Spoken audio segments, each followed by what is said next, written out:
I'm Karan Kandra, core team member at TESOL IIT BSU. And I'm really excited and welcome you all to the webinar session on Know Your Department for Civil Engineering Department. And for today's session, we have Sakshan Gupta sir.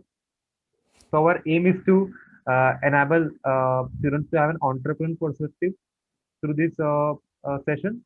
And the speaker would be discussing about core job prospects, research opportunities, and entrepreneurial scope. And Saksham sir is an IT BSU alumnus, 2016 pass out from civil engineering. He did BTech from IT BSU and then went on to do his master's from Texas University and is now working as a senior project engineer at Nova Consulting. So delaying no more time, I'd like to pass on the mic to Saksham sir. Over to you, sir. Yeah, thanks, thanks, man. I mean, I really appreciate this. It's actually kind of pretty nice to see these kinds of things happening, and then it's definitely a sight to witness. So yeah, I mean, again uh, reiterating on what was just said. So my name is Saksham, and yeah, I graduated in 2016 from the Department of Civil Engineering. I would definitely like to acknowledge and applaud all the efforts of the research, entrepreneurship, and innovation unit of the ECEL for first of all taking this initiative, and then secondly, scouting all those folks who have graduated, who are into a bunch of variety of fields, and then it's definitely a good initiative. Like I've primarily been in talks with you, Karan, Ravi, but then I know it takes a mammoth team. And I saw like we all joined like 5 or 10 minutes back. I saw a bunch of folks who were deeply involved into such an initiative. So you guys doing it at an institute level and inviting all these speakers just to benefit the entire community. It's definitely good signs for you all as well as for the college folks. So it's very nice. I'm truly honored to be a part of this journey, to be a part of this initiative, even though I'm just on the opposite side of the table. But it definitely feels good. So thank you guys for inviting me. And it's truly been a pleasure speaking in front of, I don't know, 30 odd folks that we have on call. So very nice. So I see everyone pretty much has mics on mute, which is very nice. I was just telling Karan and Ranga that let's do one thing. Let's try to put everyone on mute for a brief while, and then I would quickly go over my presentation.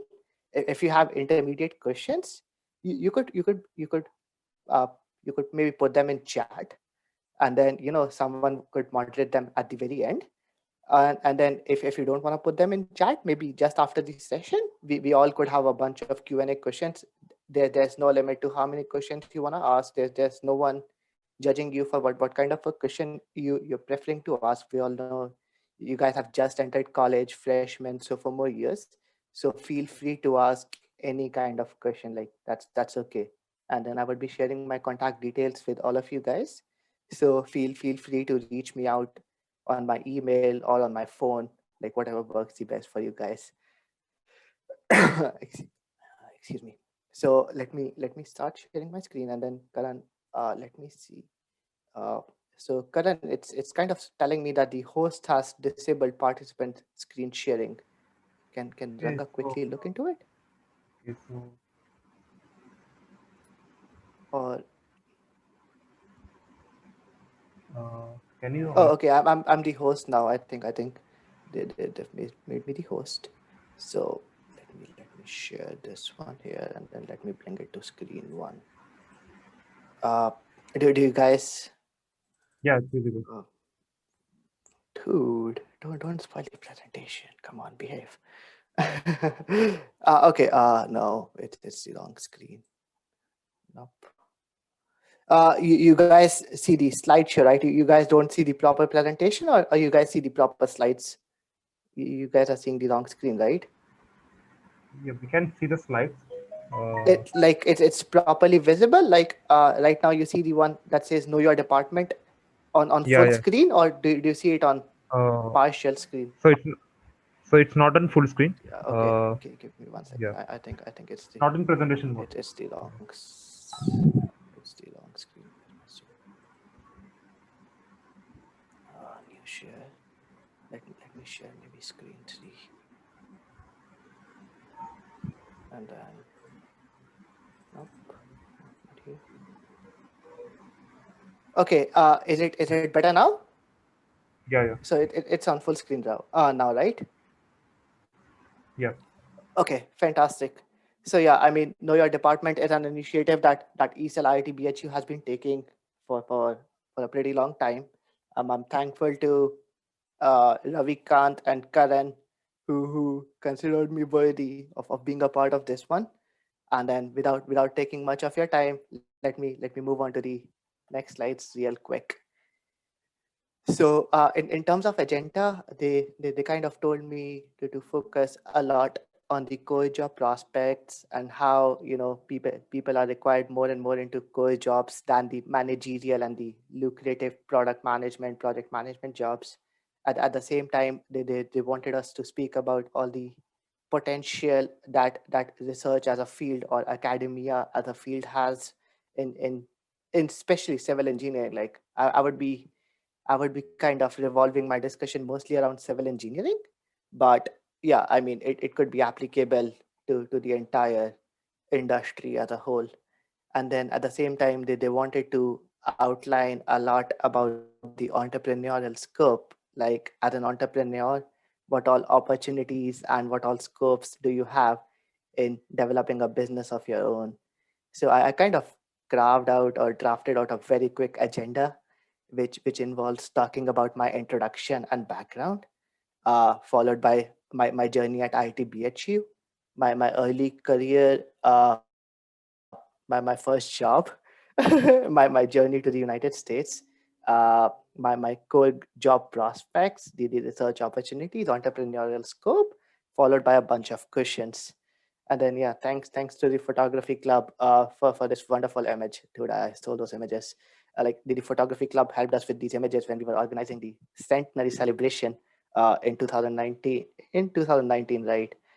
In New York. So it was very nice. Like I don't know how many of you guys were still there in the college, but IITBHG celebrated 100 years of its existence, of its uh, of its existence and of it being providing degrees to a bunch of potential students and change makers. So it was very nice. And then the photography club at its very best capturing these moments. So coming to the first point about the agenda, it's more about the introduction and background. So it's a very quick timeline of my small little career. It started in 2012 when I was admitted into civil engineering at ITBHU. Yeah, my JE rank wasn't the most lucrative or wasn't the best of the best. It was like 3,278. This number is still but this rank, it stays very close to your heart for a long time. So yeah, 2012 admitted into civil engineering. uh, Before that, I did my schooling from Delhi. So I was born and brought up in Delhi. Really good in classes and everything. Like I did miss a bunch of classes in my class 12th, but yeah, I mean, I was still maintaining a fair degree of classroom and coaching time. I don't know. I think right now you guys have, I know what all coaching centers, but at our time it used to be Fiji, Narayana, Bharatiya Vidya Mandir, Career Point, Akash, and so on. Like so we used to juggle between like attend school and then you know take a cab, not a cab. At that time it used to be buses, not even autos. Autos were expensive. So take a bus, go to your coaching center, spend the rest of your day over there, return back, and then same repeat. So it was definitely a journey. At that time it was exhausting. But then now when we look back and we are like, oh, we spent those 2 years doing that same thing repeatedly. It feels nice. I mean, the amount of change and then the fact that struggle, those sacrifices got you into IT, like an IT like IT BHU. It's definitely a feeling to cherish. So post that, in 2016, I graduated with my BTech degree in 2016. Yeah, I was good at studies. I was very meticulous, very dedicated. My GPA was 9.1. And then, yeah, our grading system was a mix of absolute and relative. So I think I think in my first year it was absolute, and then from a second, third, and fourth year, it kind of became relative and everything. But yeah, I mean, the GPA, it still matters, but it's definitely not the most most important or most influential performing indicator. Then so soon after 2016, when we enrolled for a campus placements, it's like a bunch of startups come in, and then you have to choose like where do you want to join, what kind of a work do you want to do once you graduate. So I joined Ola Cabs as an associate program manager in their Mumbai office. So I was there for almost a year, a little more than a year, and then I was like, dude, I need to go to US. I need to go to US. So it was kind of a late decision to give my GRE and my TOEFL, and then I finally got an admit from Texas A&M University, and then it was an admit for MS. So I was actually asked to do my Master of Sciences with a thesis, but then like after spending like 3 or 4 months, they kind of give you an option if you want to do a thesis, or if you want to replace it with industrial exposure and everything. So I was like, yeah, I'll do an industrial internship and everything, and then even if it comes at the cost of my thesis, that's okay. So I did an industrial training. I worked with a firm for like 3 months, and then they kind of extended my tenure with them. So yeah, I graduated in almost like 15 months from Texas A&M University with a astonishing GPA of 3.9 out of 4. And then currently, like from the last 2.5 years, I've been working as a senior project engineer at Nova Consulting, which is a small engineering consulting firm in civil engineering located in Miami, Florida. And then, we do all kinds of stuff related to environmental, water, wastewater, project management, and data analytics, a bunch of things. I'll talk about my role and responsibilities soon. Okay, so now I have a bunch of slideshows. Like I was thinking, okay, after my timeline, how do I show my days at college? And then I initially started writing a bunch of things, and then I was like, no, like words just cannot describe what we all went through during college. And then I decided to put like 15-20 pictures from different years, and then each picture has its own significance and everything. I won't really bore you with a lot of information about each and every picture, but I'll just quickly talk about different kinds of memories we shared. Some of them were new initiatives that we took, and then some of them were like just casual funs that you cherish forever. So yeah, I mean this one, I think this picture is special because I think it was a first mass bunk or something. I know, I mean, I'm supposed to be inspiring students for civil engineering, yet we are talking about mass bunk. But then yeah, it's funny because I mean we barely knew each other, but then it was like, oh guys, there's free coffee out there. And then it was kind of clashing with one of the lectures from a prof, but he was from a different department. We were all freshmen, so we were like, oh yeah, let's choose between priorities, and then dude, free coffee, like 5 rupees. And then so we were like, okay, skip classes. And then yeah, I mean it's a small group, but there were so many people for a free coffee. So that's when, and then most of these are a bunch of my best friends. Like most of these folks that you see in this picture, they still are, they still are one of our best friends. So and they're all doing pretty well in life. So it's a good feeling. Like when I was kind of browsing through the gallery of 2012 and looking out for pictures and everything, I just randomly came across this picture, and then it just revived so many memories. So yeah, it's special. And then we used to have those soccer matches. I don't know if it was inter-department or inter-hostel or inter-year. I think this one was inter-year because I see they're all my batchmates from civil. So yeah, we used to have those soccer matches which would reunite everyone. We would play for a hostel, play for a department, and we would have so much fun. After, like, we would celebrate each and every event. Like we were poor, dude. I mean, but still, like, leave no chance to celebrate. So even those small rooms, it could accommodate so many people. And then yeah, this was kind of our first Holi. getting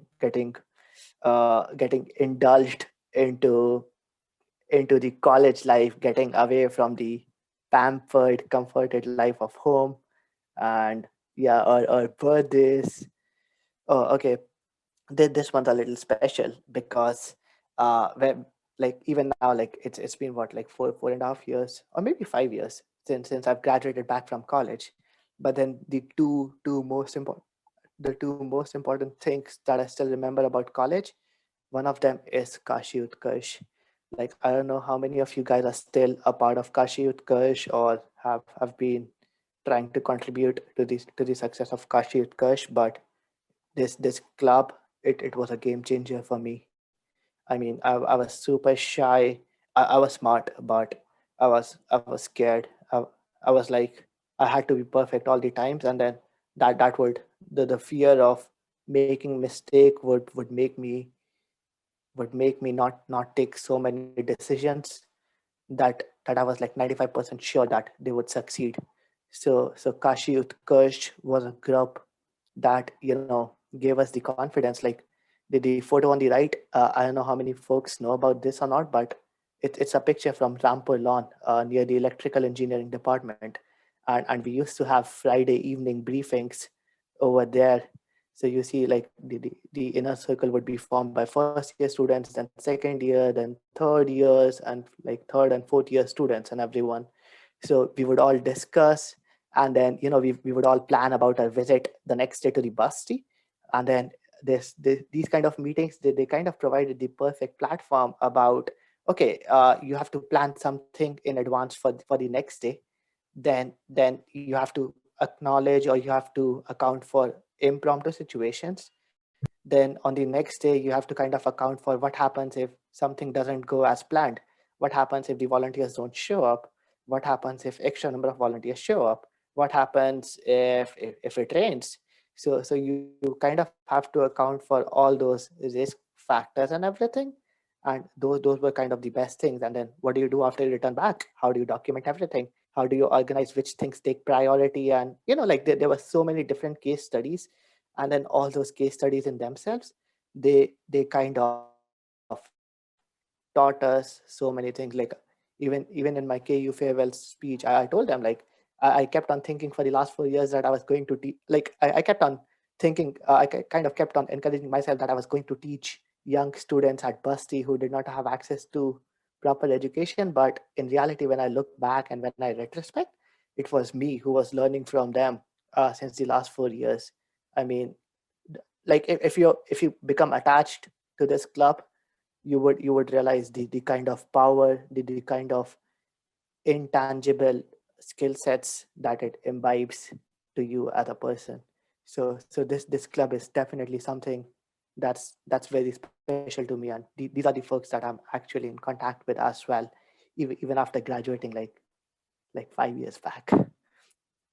So yeah, this is another picture of a little group of Kashi Utkarsh where it was the final year and pre-final year students, and then a mini farewell. But our family was big; it was huge. Okay, this one, it's more about the startup fair, which is so you guys know about venture. I don't know if you, but you guys know about TechNext, right? And then in TechNext, there's this thing called Requisa. So I was particularly very keen about the management events and everything. So civil engineering was definitely my forte, but at the same time, interdisciplinary approach was something that I was always keen on. Like, how do we integrate management into civil? How do we integrate data analytics into management? And then all those intertwining of branches and disciplines. So Startup Fair was an initiative. I was the first ever convener and co-founder of the Startup Fair event. So up until 2014, people were organizing Ventura, which was a business plan case study competition. But then, like after spending 2.5 years organizing Ventura, I kind of realized that there could be something where we could scale it up to a even bigger level. And that's when, luckily one of our batchmates was the convener of the entire TechNext, and then we all agreed that, okay, let's give it a try. What's the maximum it could happen? So you see, from being a very shy introvert guy in 2012 to the one sparking decisions, sparking initiatives in 2015. So we organized startup fair. It was definitely successful. Like we managed like 25, 30 startups. We managed like 15, 20 mentors. We managed like 3 or 4 seed funders. And then at least the idea was taking place. And then right now, like you folks have just scaled it to magnanimous heights. So it's definitely good to have been a part of something that's been so revolutionary. Okay, I don't know how many of you guys know about this, but this was a core team reviving SHELP, which is the annual departmental festival of civil engineering. I think it's from 2015. Let me see. I see ये मेरा फच्चा था. This one was मेरे फच्चे का फच्चा. So 2012, 2013, 2014. I'm pretty sure it's from 2015. I used to make sure I would drag all my facces and faccho ke facce to everything. Like no choice. I was rude. I was like, no, you have to go. No, mana karega. Ale. So so yeah, I mean it was fun. Like this guy Agam, he's doing pretty well. Anshu Abhinav, he has come to the United States. He's doing well. So it's good. But yeah, this was a team who were kind of trying to revive SHELP, which was the annual departmental fest of civil engineering. So we didn't get to see SHELP in 2012, nor in 2013, nor in 2014. And that's when we decided, okay, let's do it. What's the worst that could happen? So yeah, this guy P. Deepak Kumar, he was the vice president of Civil Engineering Society. I was the general secretary, and then these were my batchmates, and then some seniors, Mayur Dhulpate, who is doing extremely well. Uh, yeah, a bunch of folks. So yeah, I mean, long story short, we were kind of trying to manage our education, but at the same time, not at the compromise of taking initiative, not at the compromise of being involved into managerial and social and cultural events. So that's something that you have to take care of. Like CGPA is priority. There's a reason why you have come to IIT. Everyone wants to keep their parents happy. Everyone wants to keep themselves happy. But at the same time, make sure that you emerge out with a holistic development, with a holistic growth, both in terms of tangible as well as intangible skills. So yeah, I mean, I think this one should be one of the last. Yeah, again, this is again one of the first ever student parliament that was formed in 2015. So yeah, we were a group of 15 folks who were selected from a final year, who were selected from the final year to represent the first ever student parliament. Of course, all these folks have done a lot during college, and then everyone was involved into various fields. Everyone had kind of established a name for themselves, be it through social clubs, cultural clubs, sports clubs, education, branch popularity, or just the desire to bring a change. So, and then right now you guys know what power does student parliament hold in college. So I mean, just dream big, just believe in your decisions. If you have an idea, feel free to discuss it with your seniors, with your batchmates, with your colleagues, and who knows what kind of a big success it could translate into. Yeah, okay, yeah, a bunch of scribbling their photos. Like these are the last days, like pretty much what Karan would be experiencing these days had he been in college. I mean, scribbling days and then creating memories, dude. Nasty. People wrote bad comments, bad memories. And then, yeah, an official photo shoot, department photo shoot. And then, yeah, this is a photo from graduation, like when we were called back to college wearing ethnic dresses, and like this iconry pic of we floating our degrees around, and being happy. So it's definitely been a journey to cherish. You may think that college seems hard, or the environment is very competitive, but trust me, I mean, the all the sacrifices or all the efforts that you're putting in, none of them goes in vain. And then eventually you reap the benefits. It may not be directly associated with the activity for which you put in the effort, but it definitely it definitely helps you in one way or the other. So yeah, I mean, keep taking initiatives, keep working out on a bunch of activities, keep focusing on education and everything. But yeah, I mean, be involved. Don't be shy. Don't be introvert. Don't be just sitting in your room doing nothing or watching Netflix or just enjoying yourself out. Okay, my early career at Ola Cabs. I don't know how many of you guys know him, but this is Bhavesh Agrawal, who is the CEO and founder of Ola Cabs. And then this used to be a initial group at Ola Mumbai. Like this guy's from IT BHU, this one's from IT Kanpur, from IT Kharagpur, from IT Guwahati, and then a bunch of other folks as well. Like we had such a versatile crowd, and we just happened to catch him, Mr. Bhavesh Agrawal. But yeah, like working at Ola Cabs was definitely one of the better things that happened to me. Like I knew I wanted to do something related to management and data analytics. Of course, it meant sacrificing civil engineering at that time, but then at that time, honestly, like being very honest and being very frank with you, my mindset was to enroll into something that's very rapid, very challenging, and very fast paced. And at that time, I kind of felt that civil engineering for some reason was a little flatter curve. Like startups, the beauty of startups is you get to grow both vertically and horizontally, like in no time. Like at one point you're working on data analytics, but at the next time you're out there in the field, and then at the next time you're doing basic data entry, and then at the next time you're taking a big decision influencing millions of dollars or whatnot. So I mean, you get to wear multiple hats.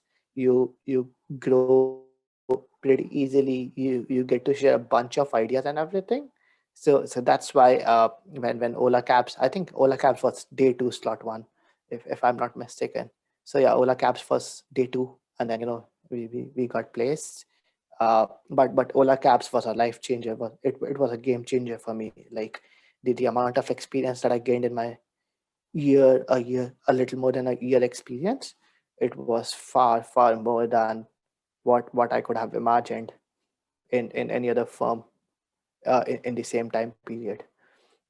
And then yeah, this was my last day at Ola Cabs. This was our team at Ola Cabs, folks from Kharagpur, Kanpur, Delhi, Kanpur, Kharagpur, Kharagpur. Gosh, so many Kharagpurs and Kanpurs. Where's other folks? But yeah, I mean, so many folks, and then we would work our way out.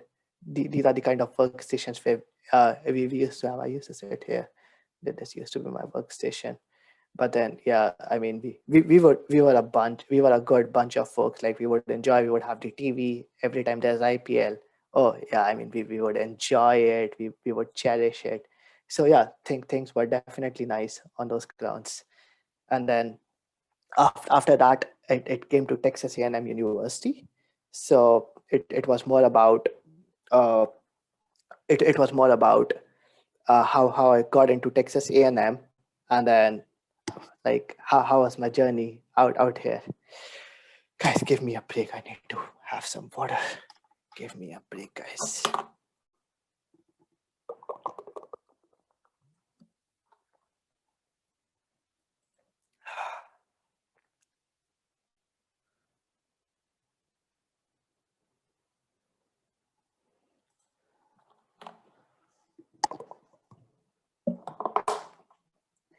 Okay, does anyone has any questions so far? Like, do you guys want to take a second break or a minute break to ask anything? I'm going through the chat messages right now, but is there anything that you guys want to discuss or you want to ask, or you guys are good? Like anything you want me to fast track, anything you're like, dude, we are not interested.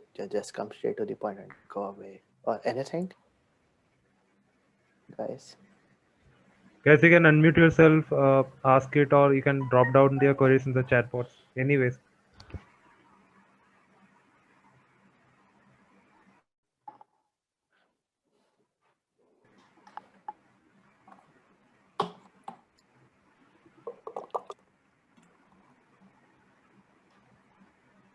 Okay, Okay, that's perfect, Karan. I mean, I think it's been a bunch of history, anyways. So let's proceed if there are no questions so far. Okay. So there So are yeah, I mean, questions, 2 questions in Okay. chat box. okay, sorry. Uh, still catching up. I see from Vishal Das. Nice to hear you, sir. Thank you. We are missing all this due to online semesters right now. You guys have online semester Lower, sir, exams? lower. The lower in the chat box. Ah, yeah, dude. Already missed many of them. Okay, Ash. So I was working as an associate program manager at Ola. So we all started as a data analyst, I guess. I mean, it was still a dicey title because we were working into both. Like I remember my first job, my first profile, it did say data analyst, I guess, but then I was working more into process excellence and trying to just identify the redundancies in the system and everything. But then after 4 months I moved into deep big data, and then I think somewhere in February or March is when they promoted all of us to associate program managers. So yeah, it was a mix of data analysts and then eventually associate program managers. Okay, next from Abhinandan Chaube. Could you please elaborate upon your placements experience? Oh gosh, bad memories, dude. बहुत मारा था यार. Okay, so Abhinandan, to answer about to answer questions about you. So yeah, I missed something about my college life as well. That I should have shared, and that could have been a little interesting for you guys. So bunch of our placements, they're kind of directed or governed by a pre-final year internships, because a lot of those internships get converted into a PPO. A lot of that experience that you gather or gain gets directly translated into the kind of work profile that you aspire to aim for. So in my case, in my third year, I actually did a foreign internship. So I went to Ireland for a 3-month internship. Uh, it was a partially funded internship, and then it was at University College Cork, and it had a lot to do with my BTech project, and the kind of work that we were trying to do. I think it was based on non-destructive testing and a bunch of bridge stuff. But then so I went for my in July or August.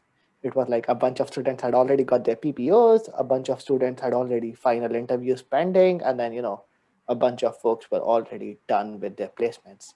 So in our case, I think the companies start coming for their presentations somewhere in August. I'm pretty sure somewhere in August is when they start coming in. The good thing with me is, like, when I was a member of the student, I'll be honest, when I was a member of the student parliament, I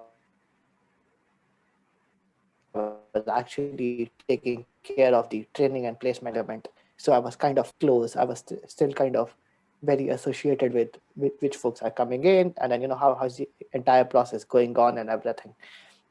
So yeah, I mean, we typically invite companies for their presentations, and then there are a lot of negotiations in regards to, okay, you want an earlier slot, maybe hire more people, maybe increase the amount of money you are willing to pay for each and every profile. So there are a bunch of negotiations taking place at each and every level. And then once the company starts chiming in, and then you start getting your short list, you start going through multiple rounds. So I remember the first company that I interviewed for was on day one. It was called Indus Insights. It was a big data analytics software based out of Mumbai. Yeah, I'm pretty sure it was based out of Mumbai. And then I cleared round one. I think round two or round three is where they were like, okay, we are just proceeding ahead with 4 candidates, and unfortunately you're not one of them. So yeah, I mean, it definitely felt like a pushback, because like I knew I was good, things were moving well and nice. It wasn't that Indus Insights was kind of a dream company or anything, but then it was more like, gosh, dude, being rejected? Is it the same kind of a story that may continue throughout the placement session and everything? But no, I mean, the second company that I interviewed for was Ola. And then luckily things went well. I was able to articulate well. I was kind of able to explain. I did my research and everything. And then, yeah, I mean, things worked out pretty well.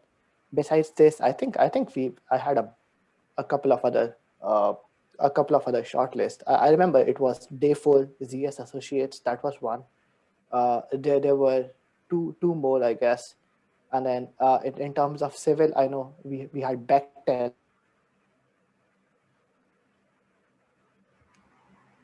but was able to offer it was a little less as compared to what other firms were willing to offer.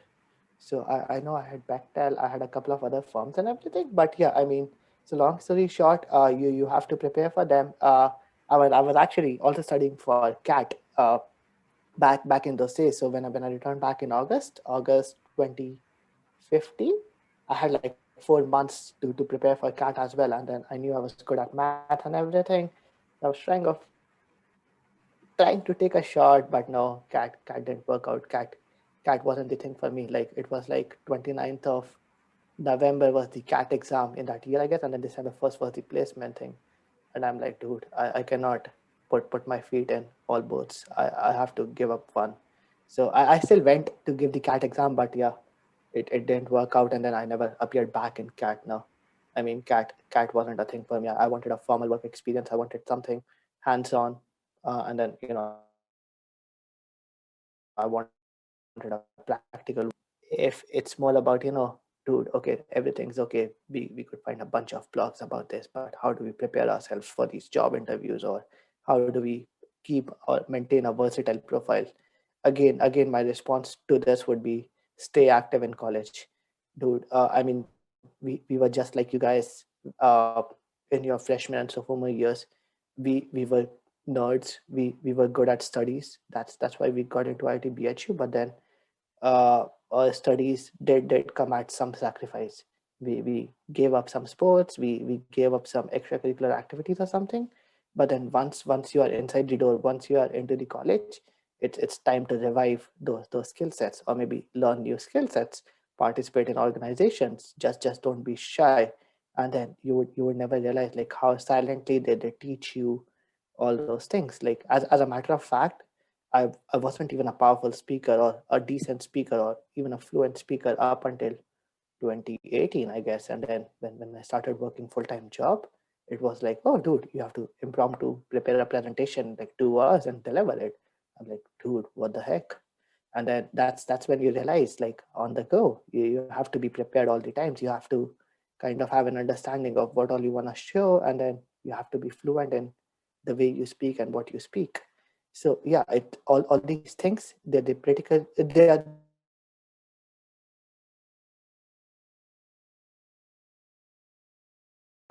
much gained and gathered more from. But yeah, I mean, do look out for courses on product management, look out for courses on data analytics. Like it's important not to be blank about anything, not to be like, oh, what's blockchain? I have no idea. I know there's something called Bitcoin, but I have no idea what's blockchain. No, I mean, at this point, you must know at least a little about each and everything. Like the more, the merrier. It always helps. So yeah, I mean, does it? I don't know. Is it helping you, Abhinandan? Could you please elaborate? I think we can continue with the session. Then at the end, we can take all the questions. Oh, okay. That's perfect. Okay, yeah. I stopped at Abhinandan, and then yeah, I'll take care of all those questions from we'll these two definitely take folks. that in the end. Okay, perfect, guy. Thank you. So yeah, I'll very quickly rush through the slides now, considering I have 15-20 minutes left, and then the still topic still has to be addressed. So okay, life at Texas A&M, a bunch of pictures, and then different kinds of cultural activities that we engage in, friends, celebrating Holi, putting colors on the faces of Americans and all those people outside India, celebrating Navratri, a screenshot from one of our last classes where we were kind of presenting, like a bunch of folks were presenting, you see people from Mexico, Puerto Rico, Iran, I don't know, this one, France. I mean, Americans, yeah, there are people from everywhere. I mean, there definitely are a lot of Indians back in the United States, but yeah, it's a mixed crowd. And then, like the good thing about my life at Texas A&M University was much of my course curriculum, it was kind of it kind of revolved into group discussions and team assignments rather than individual assignments and individual exams. So not only did one get an opportunity to put forth his or her opinion, but at the same time they got to learn like how is someone from a different country or someone from a different background approaching this same problem. Why didn't I think of it? When I'm putting my point, how am I able to explain or justify it? When someone is counteracting my point, what do I do? When someone is supporting my point, how much in depth do we start putting it up so that it kind of all makes sense? So yeah, I mean, a bunch of assignments, and then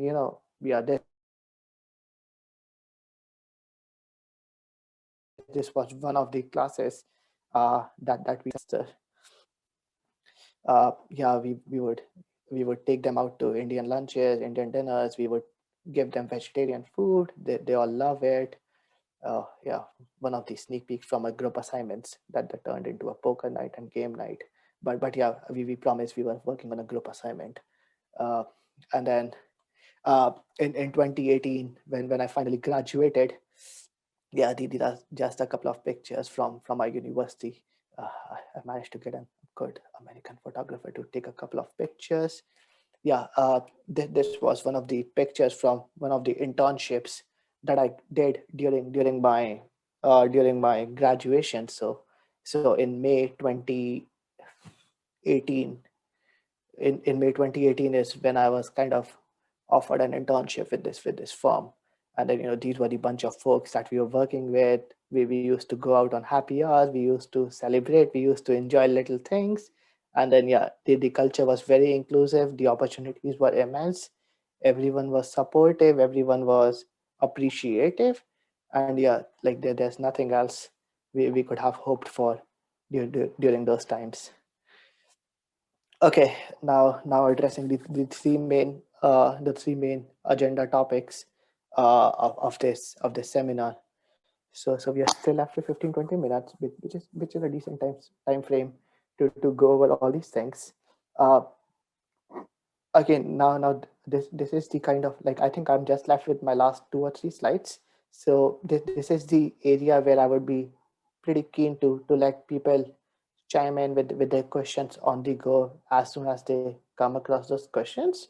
My last 3 slides would be about the core job prospects, the research opportunities, and the entrepreneurial opportunities. So yeah, feel free to chime in with your questions. No question is a bad question, and even if we exceed the time, feel free to stay on the call and get your question acknowledged. So when it comes to core job prospects in civil engineering, again, I think these could be the 5. I actually forgot one. It's there in the next one. So there are like 5 or 6 major domains into which every civil engineering core job falls. Again, this may not be an exhaustive list, but structural engineering, hydraulics, environmental, transportation, construction management, and then there's a 6th one, geotechnical. So these are the 5 or 6 primary domains where a bunch of core civil engineering jobs fall. And then these are exactly the same kinds of things that you as civil engineers would be studying throughout your sophomore, junior, and final years of civil engineering degree.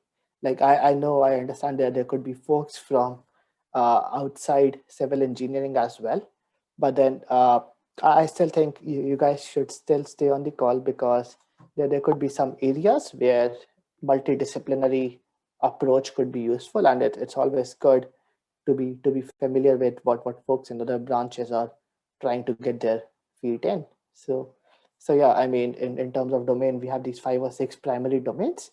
And then again, based on my limited experience, I think the kind of skill sets that we should target One of them, again, is interdisciplinary knowledge. I cannot emphasize upon it more. I mean, interdisciplinary knowledge is one of the most important ingredients to success. Like you have to understand little bit about everything. Like you've heard that thing, right? Jack of all trades, master of none. Some people take it in a negative way or something, but then I kind of take it in an inspiring way. Like, okay, you know a little bit about everything, and that kind of gives you the liberty to exploit one discipline into another. So when I'll talk more about the role, I'll tell you about the kind of cool and interesting things that we do in my job, and then we'll see how interdisciplinary knowledge plays a key pivotal role in what we do. So when I say interdisciplinary knowledge, it's like being familiar with data analytics, project management, core engineering knowledge, field experience, and whatnot, and then try to see like if you are taking the most optimum or the most efficient way, or if the other discipline has some tools or techniques that could enhance your process. It definitely puts you in a very good light, as well as it gives you confidence. Like as you start brainstorming this new initiative or this thought process, this chain of thoughts with your coworkers and colleagues, you would be astonished how things starts to shape up, and then you kind of take some path, and then it gets modified and it gets polished into different stages, and then when you look at the final product, and then when you look back after like a few months or so, it definitely feels proud that this is something that I wasn't even sure of if I should do it or not. And now this is the core component or the integral component of our approach. And yeah, it just makes so much of a difference. The second skill set, which even I struggle with sometimes, is good communication skills. So yeah, I mean, the good thing for me is I was a very powerful writer. Like I still write blogs, I still write a lot, but then when it comes to oratory skills, I wasn't the best, and then part of it gets gets the blame because of the fact that I was always having stage fear. I was always shy of not speaking in front of people. As I told you in the beginning, I was like, I have to be perfect. What happens if I ask a dummy question and then people start laughing at me? What happens if people are like, dude, is this even a question? What the heck is this guy speaking? And then that would keep me quiet so many times. And then I've seen in presentations, like there used to be occasions where big folks, your city heads and everyone would ask for ideas and everything, and I would just stay quiet, and then later on maybe discuss it with a co-worker or something, and then after a couple of weeks I would see that thing gets translated into a huge product or like a huge selling point, and then you're like, oh dude, it was my idea, and then they're like, no, I mean you just get hidden, or you just get unacknowledged in a bunch of things, and that's when you realize you have to speak for yourself. There's no one who's going to take care of you. I mean, be self-dependent, be confident. What's the worst that could happen? They would be like, dude, it's garbage. It's not working. And then you're like, oh, I still believe in this and this. And then you could try to justify. Maybe they see the positive side of it. Otherwise, you're like, okay, that's okay. I tried. And then people appreciate efforts. People are like, okay, at least he's trying to enhance the process. So good communication skills are important. It's good to have good technical skills, but unless you speak them out, unless you present them to the required target audience, it won't make a difference. And then the third thing is a bunch of software. So I know when we are studying for core engineering branches, like when I say core branches, it's mostly civil, mechanical, maybe chemical, and then metallurgy, mining. So which are more into operations and field management and personal management related, rather than something like electrical or electronics or computer science that are heavily code oriented. So I think like at least during our time it was like, oh, you guys in engineering, in core engineering domain, do not necessarily need to be acquainted with the best of the software knowledge, and then as long as your technicals and your fundamentals are okay, you'll be fine. I still doubt it. Like I think at that time we didn't really emphasize a lot on software knowledge and software skill set, and maybe that could be a big gap as to why we kind of struggle to land into good civil engineering jobs. how would we sell ourselves? Okay, we have a GPA, we have some fundamental knowledge. What we have an IT tag. What else? I mean, how do we negotiate for a higher package? How do we tell them that someone who has been working in their firm for a year is as good as us? Like how do we sell ourselves? So this software tries to kind of help bridge that gap. And then especially in the United States, like these software, like any little software on your resume, on your profile, it enhances your profile by leaps and bounds. And then trust me, when I say learn a bunch of software, it's not like you have to learn each and every command. Like even for a simple software like Excel, you cannot master or learn each and every command, but you should have the basic functionality, the broad knowledge or the broad understanding of the product. And you should be like, okay, if I'm given a problem statement and if I come across a situation where I need to use this software, I would not be blank. Maybe my process or my approach may not be the most process efficient, but at least I would still be able to do it. And then that's when, once you start leveraging that software, you keep on enhancing it, you keep on taking help, and then you keep on improving it. But yeah, software skills is something that you guys, in no matter in what branch you are, even if you're from a coding branch, keep learning new languages, Jupyter or Python, whatnot. Like keep indulging into new languages, keep learning, keep yourself up to date with technology, and that would make sure that you don't have to struggle in a rat race anymore. So yeah, I mean, this is pretty much about my core job prospects. The next thing, it's a slightly heavy slide, because what I was trying to do is I was trying to kind of accumulate what all research opportunities that we have, and then I'm like, dude, it's so messy. And then I started classifying them into each of these domains, like structural, hydraulic, and then again, this is not an exhaustive list. It's from a bunch of projects that I know about, from a bunch of research that our professors at Texas A&M University used to do, and then a bunch of things that I feel are growing a lot. Like when I've started working in my corporate life. So just to very quickly go over them, in terms of structural engineering, a lot of emphasis is on finite element modeling. There are a bunch of softwares like STAAD and what's that called, ANSYS, that we used to do. As a matter of fact, my internship in Ireland in 2015 was also based on finite element modeling. So no reason, no wonder why it takes the first place in terms of research opportunities. Then there is linear and nonlinear dynamics, structural health monitoring, a bunch of work being done on bridge, and then a bunch of work being done on non-destructive testing. For folks in their first and second year, don't be worried. I mean, these names sound powerful. These names sound alarming, but they are not rocket science. You guys would be totally fine.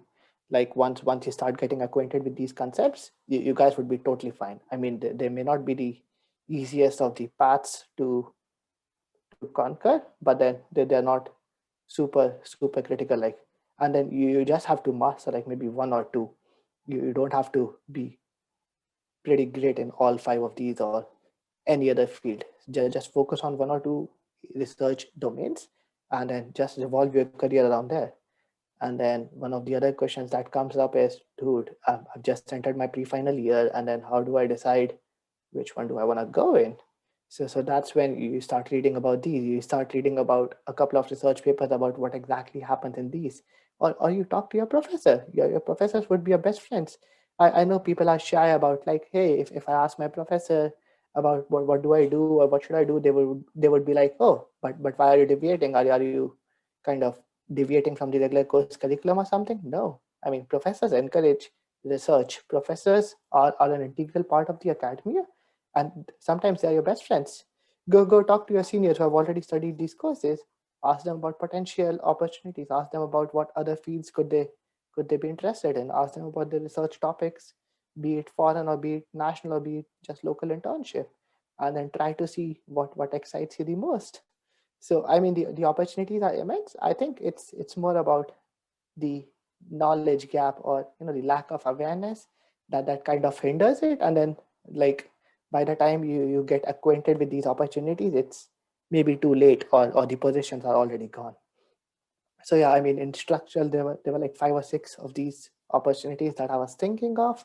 In hydraulics, these two I personally use them from my own work experience, like because this is something that I work on day-to-day life. So yeah, my master's was in construction management from Texas A&M, but then as I said, I kind of try to like to maintain a versatile profile, and then right now I'm working into the hydraulics department. I'm working with the planning and development division. So we kind of work on asset management that involves a lot of data, big data, project management. And then it's also about real-time tracking of assets, where we work on Power BI, Tableau, SQL, and then, we are like, how do we monitor these assets real time and then kind of be proactive rather than being reactive. So hydraulics, yeah, I just used these two examples because they were more aligned to what exactly we do, what exactly I'm doing right now in my day-to-day life. In terms of transportation, another bright field. Like if you're looking, maybe transportation could also have been one of the fields where I could have considered my master's, but then maybe it was my lack of awareness. But if you're looking for a field that's heavily into data, that's heavily into uh, real life situations and everything, I think transportation is brilliant. Like you work on pricing of tolls, you work on reduction of carbon emissions, all those Teslas, green energies and whatnot, HOV lanes, which is like high occupancy vehicle lanes, which kind of promotes carpooling, the traffic engineering policies, and then a bunch of statistical modeling. So transportation engineering as a subject or as a domain is like very nice if you're more into numbers or more into policies and everything. In terms of geotechnical, we have in situ testing, we have numerical methods, and then another field that's really chiming in is the use of alternate materials. Like how do we decide which material suits the project the best. And then in terms of construction, which was my specialization, there were so many projects being done on project financing, like who exactly finances the project, whether it's a public organization or it's a private organization, what kind of benefits do we get, and then how exactly do we share these benefits, who looks after the construction cost, who looks after the operational maintenance cost and whatnot. Then sustainability in built infrastructure, that's a big point. That's something that's being integrated or augmented into each and every construction project. And then sustainability kind of gets clubbed with green buildings and everything. Like, okay, you're building a new building, but how do we make sure that how do we make sure that it's energy efficient, that it's not impacting the environment? Maybe it's the most cost friendly and most social friendly, but how do we make sure it's environmental friendly as well? Then infrastructure lifecycle analysis, it's more about, okay, how do we make sure that the entire system gets reworked into a circular loop? Like instead of a building being formed and then eventually it has to be destructed, why not we could reuse the building? Or why not we could have a cradle to cradle approach, where instead of discarding the building and its building materials, maybe we could just create a smart building.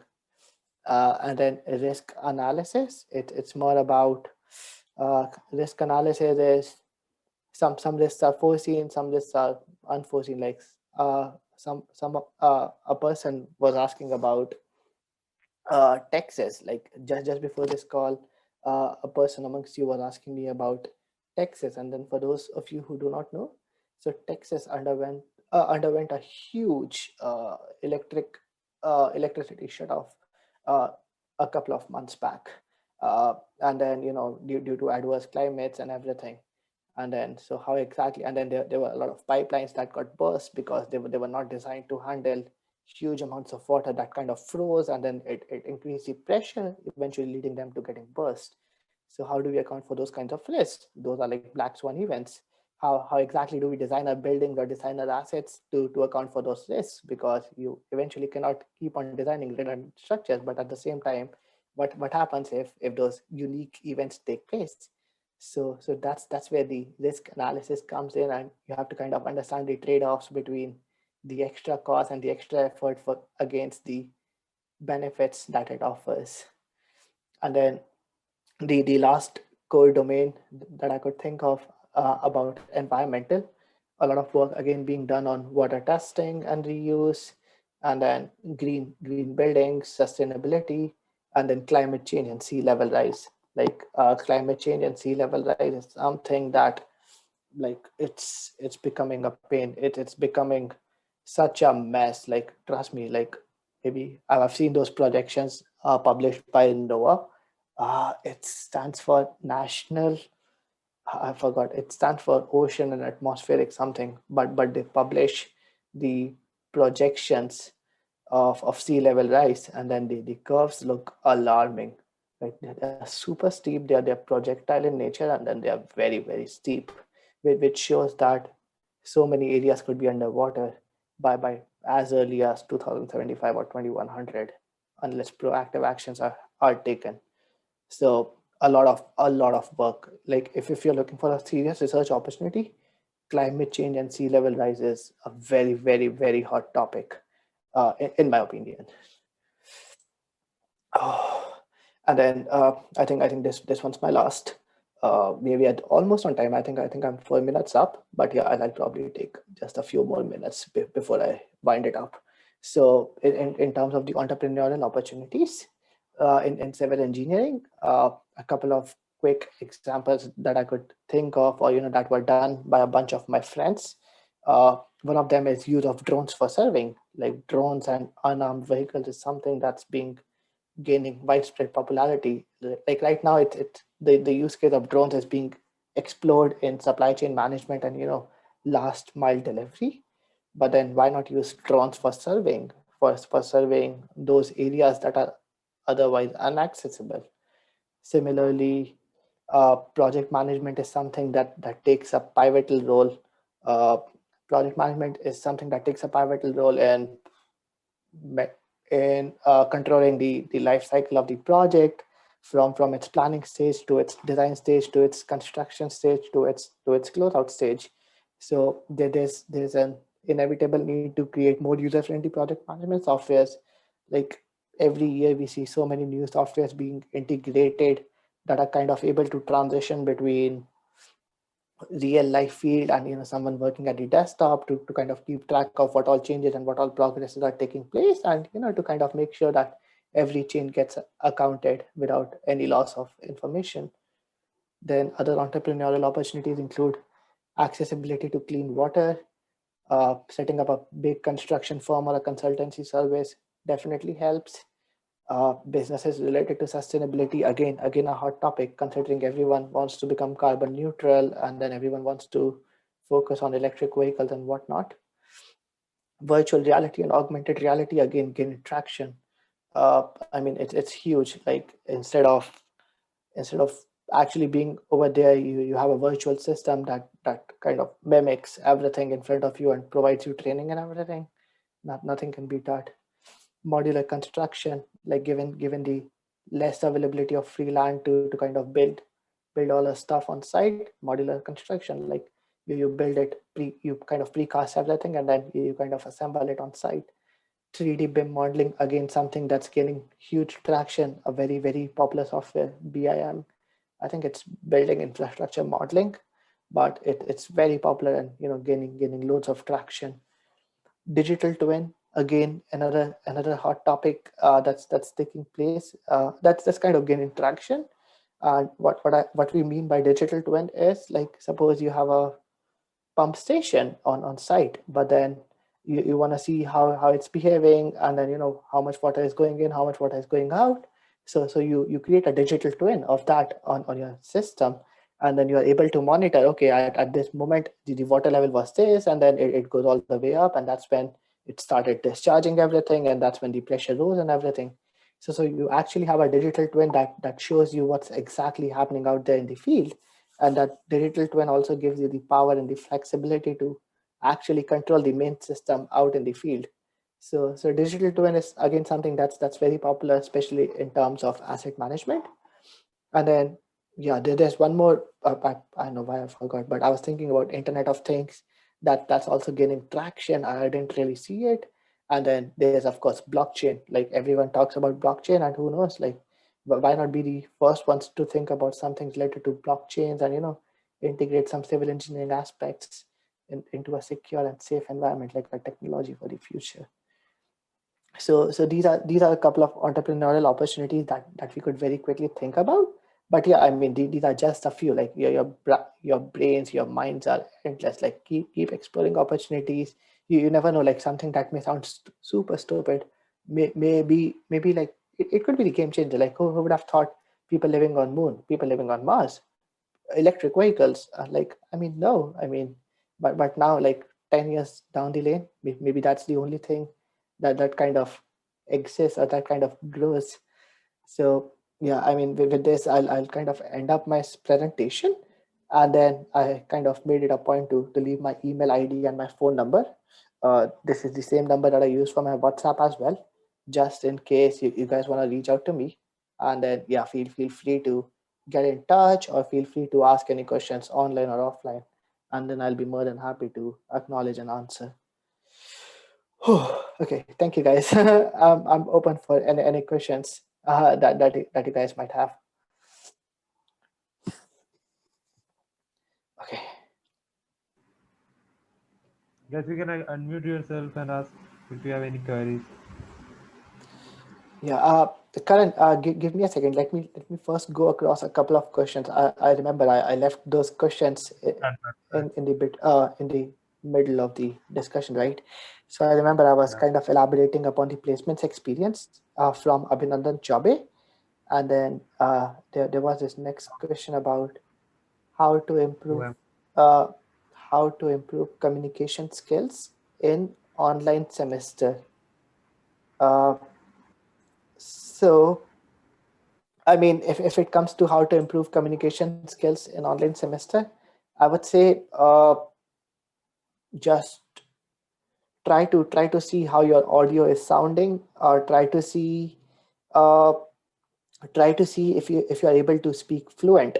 Suppose sometimes you have the best of the ideas, but then our mind, it's a fictitious thing. Like I don't know if it used to happen with you guys as well, but then up until when I was at home, I used to communicate with my parents in Hindi, and then when I moved to college, I was good at English, but then it was I sometimes used to feel that my mind is still developing those answers in Hindi, and then it would impromptu or it would suddenly translate everything into English, and that's what I would speak. So sometimes that's why I would stammer or I would stutter, because my mind is like, no, use this word, no, use this word. I'm like, no, I just have like 2 seconds to answer to this question, and then whatever comes to my mind, I end up speaking.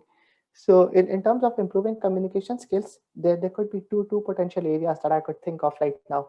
It could be one that if there's limited exposure to speaking English, then of course what you could do is write something, read online books, read them out loud, and then be like, okay, am I taking too long of a pause, or am I not, am I kind of struggling when it comes to pronouncing big words, or what's exactly happening?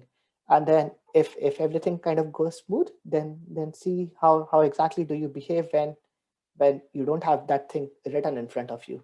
That's when you have to do a two-stage process where you have to kind of create a mental text in front of you, which is kind of the response that you have to start speaking, and then you have to keep on building upon it on the go. So those kind of things is something that suddenly comes into my mind. But yeah, I mean, other than that, if there's anything else that you want me to elaborate upon, I would be more than happy. And then again, if you want to talk to people, if you want to have mock PR sessions, mock communication sessions, feel free to talk to your batchmates, talk to us. I'll be more than happy to speak whenever you want for 10-15 minutes at whatever frequency that helps you. So yeah, I mean, yeah, it's good that you posted up this question, and then yeah, I mean, don't be shy, and yeah, I mean, keep looking out for opportunities, and yeah, if you know this is something that's kind of a bottleneck, or that could be a potential bottleneck for you in the near or the upcoming future, yeah, get rid of it before it becomes much of a nuisance. Okay, the next one is from Tanya Majumdar. How did you get a data analyst kind of a job? Being from civil, did you pick up any extra courses for that? Okay, Tanya, again, a bulk of this response goes back to my process organization skills and the kind of extracurricular activities that I was engaged in throughout. So at Ola Caps, the good thing was they weren't really asking for a bunch of software knowledge and everything from you. So it was more about your approach to case studies, your approach to numerical problem solving, and your approach to different problem statements. So, and of course your communication skills and everything. So in terms of data analysts, like those folks, they're also from IIT, they're also from good college. They kind of understand that someone from a non-core branch or even from a core branch does not directly have exposure to data analysts, but then they know like these folks are IITians, and then it's easy to train them. Like once they start understanding the basics, or they start grasping the fundamentals of anything, they could be masters of their own, and they know it, like because they have seen the journey themselves. So in terms of coming back to your question about the data analyst kind of a job, I would again say, yeah, be on the lookout for different experiences through different clubs, about different case studies or different situations that you could talk about during your interviews. Talk about unprecedented situations, or talk about scenarios where you were like, oh, everything would go perfect, and then suddenly something goes wrong, or dude, it's a mess, but you still end up pulling it out, or those kinds of instances, they really gather the attention of the interviewer, and then they kind of see how much of a calm and composure environment you were able to regain, and then what was your approach, and then what happened when you failed for the first time.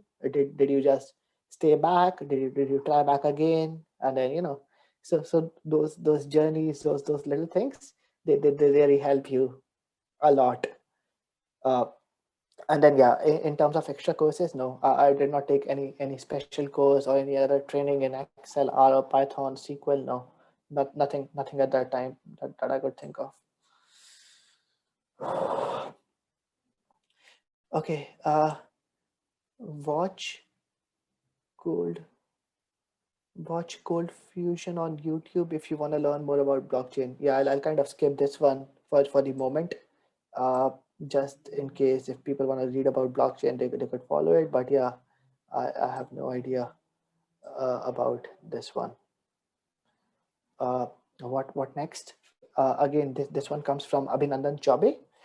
Is it wise to discuss about your core research experience even though you are sitting for a non-core company? Yeah, I mean, why not? Because again, so back in college, it's like grass is always green on the other side. So you kind of have to be like, oh, you want to go into civil, but at the same time you also want to go into management, but at the same time you also want to go into data analytics and everything. So I think it still kind of makes sense as long as you're trying to maintain an interdisciplinary profile. I kind of agree that my first job wasn't directly related to civil engineering, but that did not mean I lost my interest in civil engineering. I mean, as a matter of fact, for someone trying to apply for a master's in civil engineering and then getting an admit, it means that their core fundamentals are strong, right? And then yeah, we ended up doing research, we ended up working on a bunch of projects, we ended up working on so many things related to code.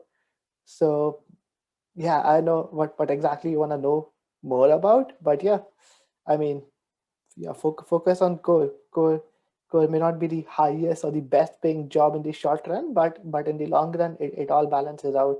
It all translates you into what you want to become 5 years or 10 years down the lane. Okay, what next?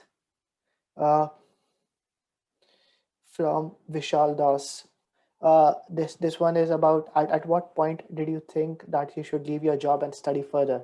Yeah, that's an interesting one, Vishal, because like if I recall correctly, when we first started jobs and everything, you are like, dude, you have to create a good impression. You have to be like someone to go out to. Like people should be like, people should know you. People should actually reach out to you for any questions related to your data, for any advice, for any brainstorming. You kind of want to be involved into group discussions. You kind of want to be feel included and everything.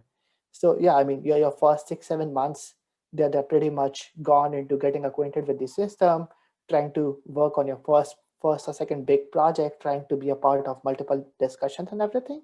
and if everything goes well, you are like able to come into the good eyes, or into the good, what do you say, into the good faith of the upper management. So after that is when you could start exploring opportunities and everything. And I must admit, my going to Texas A&M for my master's was an impromptu decision. It wasn't very planned. As a matter of fact, I gave my GRE in February 2017 and went to US in August 2017. So I had no plans up until December to even go to US that year. But then, I was still like, dude, everything is good, everything is steep. I'm learning so much, but then I want to go to US.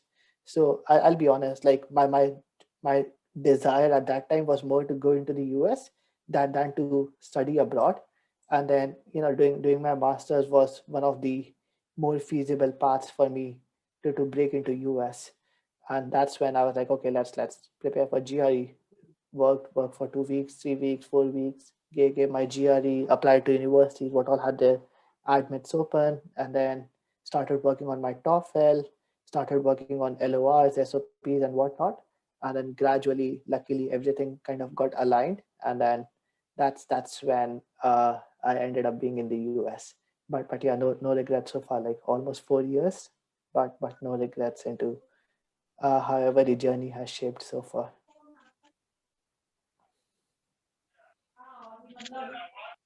Have you received scholarship to study abroad? So Vishal, the answer to this is no. Unfortunately, no. Like by the time I started applying to colleges, the scholarships were already off. I was still lucky to have got an admit because my profile was very strong. But then the good thing is, like, almost everyone gets scholarships from the second or third semester.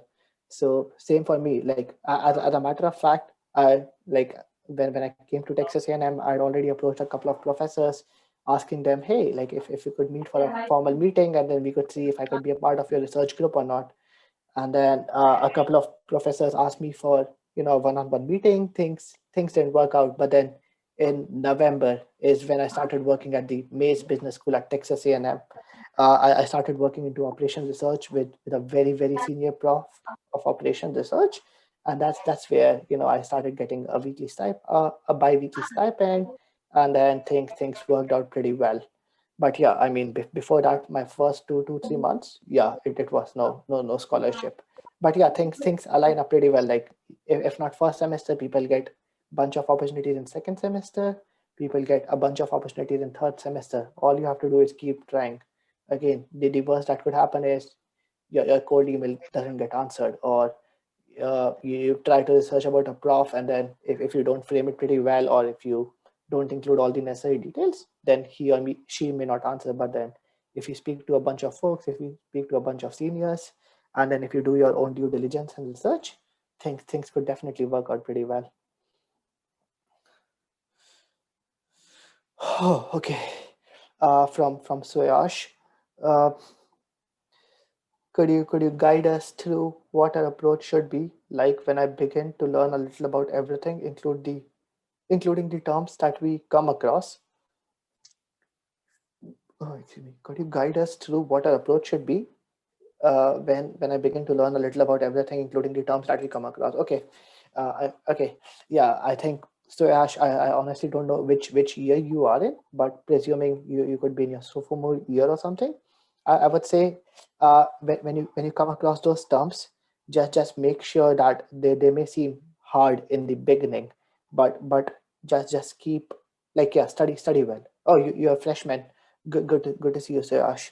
So yeah, I would say, yeah, I mean, that's a very genuine question. Like a bunch of things, a lot of people don't even know about cement and its constituents, like what exactly is concrete, how does it get formed, and everything. It's totally fine. Like civil engineering in particular is a branch that really doesn't require a lot of prerequisite knowledge. So it gives you ample opportunities to learn and to keep yourself at pace with the course curriculum. The only thing that you have to take care of is do not leave anything loose, which means, like, sometimes there would be distractions from your batchmates about, hey dude, this thing is getting very tricky, let's skip this, or hey, we will look at after a few weeks, or this thing is not even a part of our course curriculum, let's leave it. No, I mean, your approach should be more curiosity based than grade based, and then just try to just try to, at least not be blank about these. Practice an approach that helps you best retain stuff even after later years. Like a few of my friends did have photographic memory. They would see the notes, see the photo started notes, and they could replicate it exactly in the exams, or they could remember what was written where. I didn't have a photographic memory, but my memory is more of a written based memory. Like I know for a fact, if I write something, it definitely stays in my mind for a long time. So I used to take advantage of that. I used to make notes. I wasn't a first bencher, but I used to take notes. I used to attend classes unless there's a mutual agreement amongst everyone to skip classes or something. But yeah, I wasn't a spoiled sport in terms of my classmates, but at the same time I was respectful enough for the professors. I would listen to them. I would take notes. I would do some homework. I would try to manage my time well and try to make sure that none of them starts becoming a burden, because trust me, once you start losing track of either of the subject, then it becomes really difficult to bridge the gap unless there's a major holiday season, or there's a 7-8 day gap where you could diminish the gap and come back at pace with everything else. So that would be my 2 cents for you, Suyash.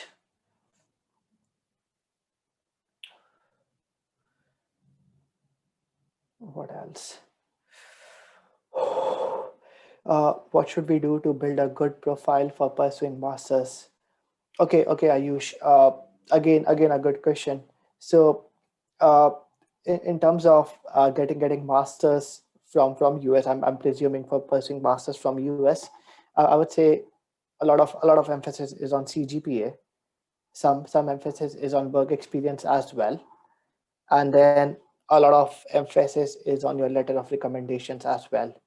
The folks, the professors at ITBHU, they're kind enough, they're helpful enough to allow us to frame a letter of recommendations if we want, and then they would tweak it, they would modify it a little bit, but then they would make sure to put in a good letter of recommendation for you if it helps you in the long run, which is very nice, which takes care of the letter of recommendation. Similarly for SOP, the statement of purpose, I think if you have a good statement, like if you have worked well in college, you could really frame a good statement of purpose. You could talk about what got you into civil engineering. Then you could talk about a bunch of scenarios, a bunch of projects, a bunch of initiatives that you did in college, and then you could always talk about what kind of a future role do you aspire for. Uh, what else? In terms of GPA, I still think anything above 8 or maybe 8.5 is great.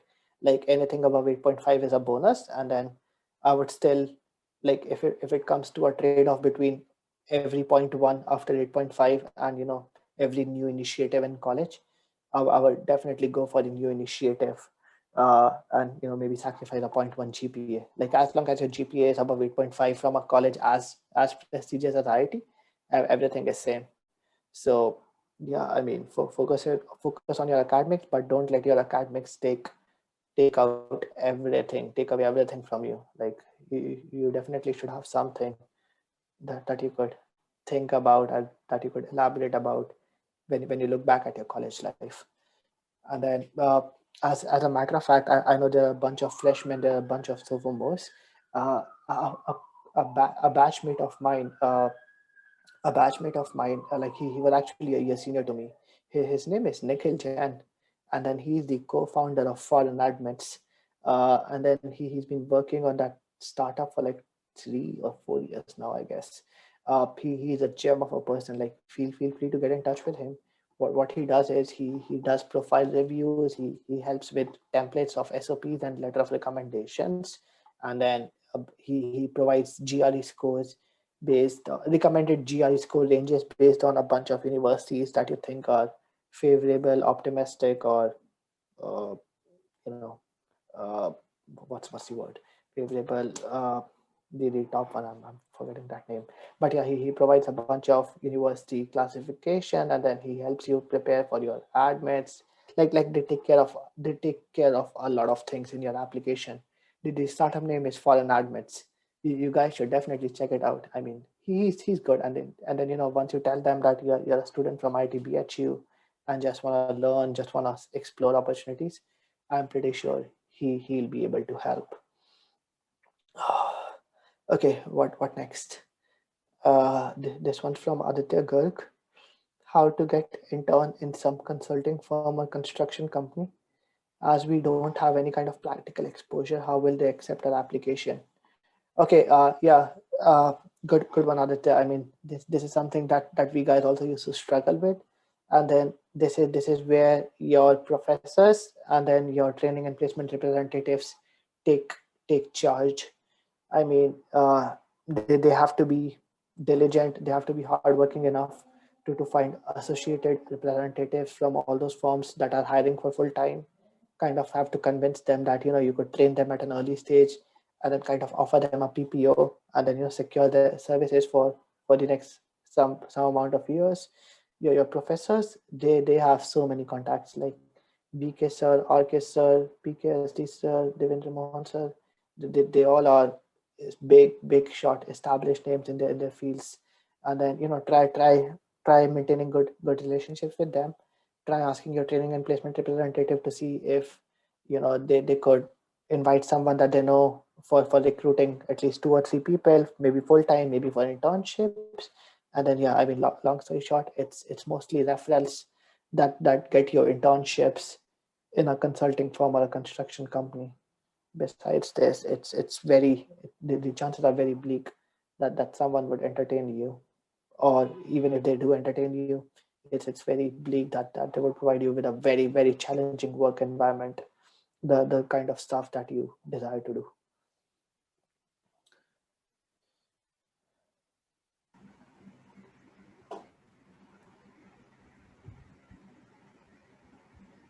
Okay, Karan, have I taken care of all these questions, or do you think anything is missing, or you felt anything needs elaboration? Everything's No, okay? no. I think all the questions from the chat bots are like covered. So if there's anyone who wants to ask something, you can ask now, or else we can wind up the session. Uh, is there anyone who has some queries?